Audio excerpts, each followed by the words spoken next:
All right, well, Senator Malcolm Roberts is experiencing firsthand the coronavirus impact after his son returned last week from overseas. Senator Roberts has moved out of the family home and into a hotel as his son self-isolates at home. He joins me now from our Brisbane studio. Malcolm, thank you so much for joining us tonight. Really appreciate it. You're welcome, Peter. Just have a look here, mate. We're happy to go face to face, despite the fact that coronavirus is around. We can certainly have a chat now. Your son has self-isolated. Tell us about that. You've made the decision to actually move out of the family home. Yeah, I've got a very caring wife and a caring son. Both have a high sense of responsibility, and it's the same with our daughter. But I've also been blessed with a wonderful team of staff in our Senate office. They really work well together as a team, take responsibility. We all had a telephone conversation this morning, and my son was on a Qantas plane from Dallas, and he found out at about 4 a.m, I think our time, that he couldn't go anywhere. He'd have to self-isolate. But we'd already decided that we would put him downstairs. I would move out because we could transfer it to Canberra if I got it off him. He hasn't got any symptoms, but you never know. I think it's really important for the public to know that they must be very careful. And congratulations for highlighting the fact that people need to take responsibility, because the key to this is stopping rapid spread. Once it spreads rapidly, it can overwhelm the health system, and then the people who are fragile, let's face it, most people are not going to die, but people who are fragile in this could die, and that means the elderly at risk. Malcolm, how do you think the federal government have responded both fiscally and from a health perspective to this particular crisis? Well, I like to make comments based on data, not uninformed opinions. And we haven't got the data, although my son got it from the United States about a week ago, and he predicted what would happen and what needs to be happening. And that's why he's come back, because he thinks Australia is potentially about a week in front of the United States. So we've done a good job relative to them. Probably not as tight a job as we could have compared to others, but I think overall, without any data, I'm going to say to the government, well done on the health aspects, because I think they have been monitoring it. I spoke to Greg Hunt the week before last, and he said they're monitoring it daily as to which countries to close off, etc. So that's the key, stopping the spread. Financially, I haven't got details of the package, so I'm not going to criticise nor support the government, other than to say we do need some kind of package to support business. But I'm wondering about people like sole traders. I'm thinking particularly of people like the casual workers employed in Hunter Valley, who have already had a rough time, and they've been underpaid and had their entitlements stolen from them, so they're not going to be able to cope too well. So I'm not going to make an overall comment about the government's response, other than to say we do need a response, and some people will miss out, so we need to be careful about them. Are you concerned about small business and the impact on small business? Oh, definitely, because let's face it, many businesses are losing 70% of their customers overnight. In fact, a publicity department up in central Queensland lost 100%. They haven't had one of their bills already outstanding paid, not one. And so you can't survive like that. You can't pay the mortgage like that. So yeah, I'm very worried about it. Jobs are a big issue here in Queensland before the coronavirus outbreak, and of course in particular central and north Queensland. Now, I wrote today in the Courier Mail about the necessity for this government, the Palaszczuk government, to get behind the copper string project, which is essentially a project that will halve the cost of electricity for a lot of those big industries in the northwestern minerals province.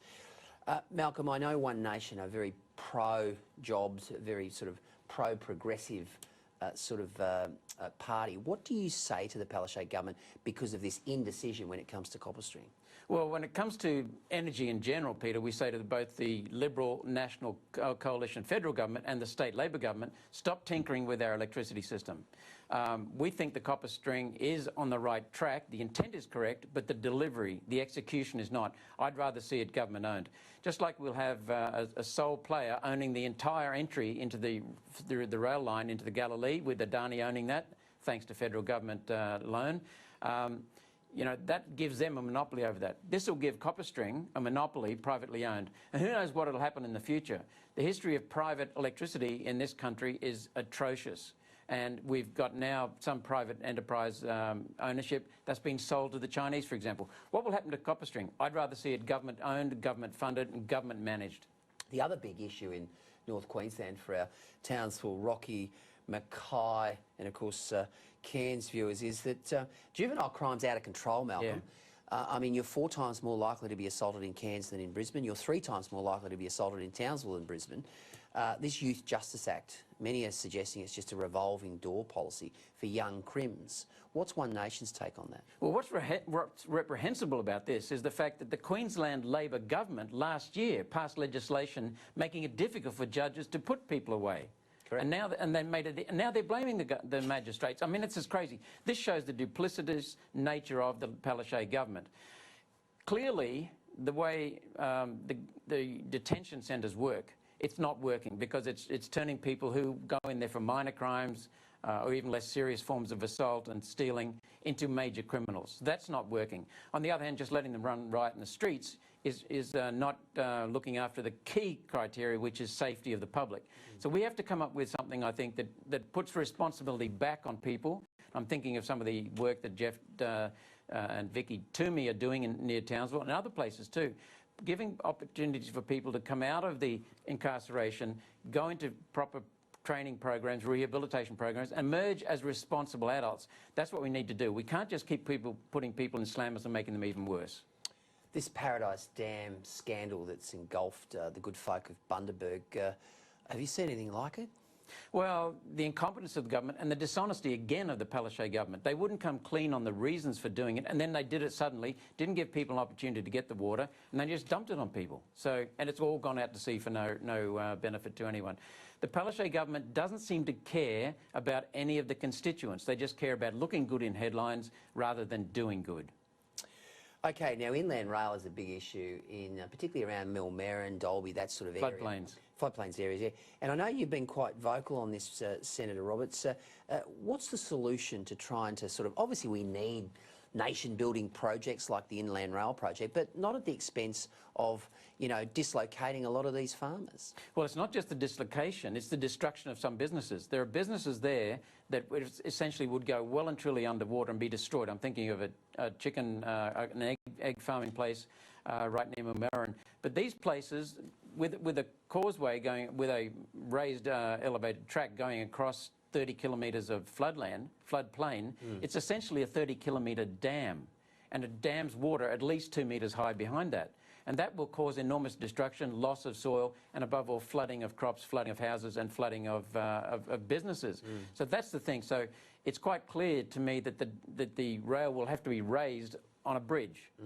And that's going to be very expensive. So what needs to happen is we need to listen to the locals. Government centrally and also in Queensland doesn't listen to people who've got the experience on the ground. Years, decades of experience. They need to listen and they need to understand the needs and then build accordingly.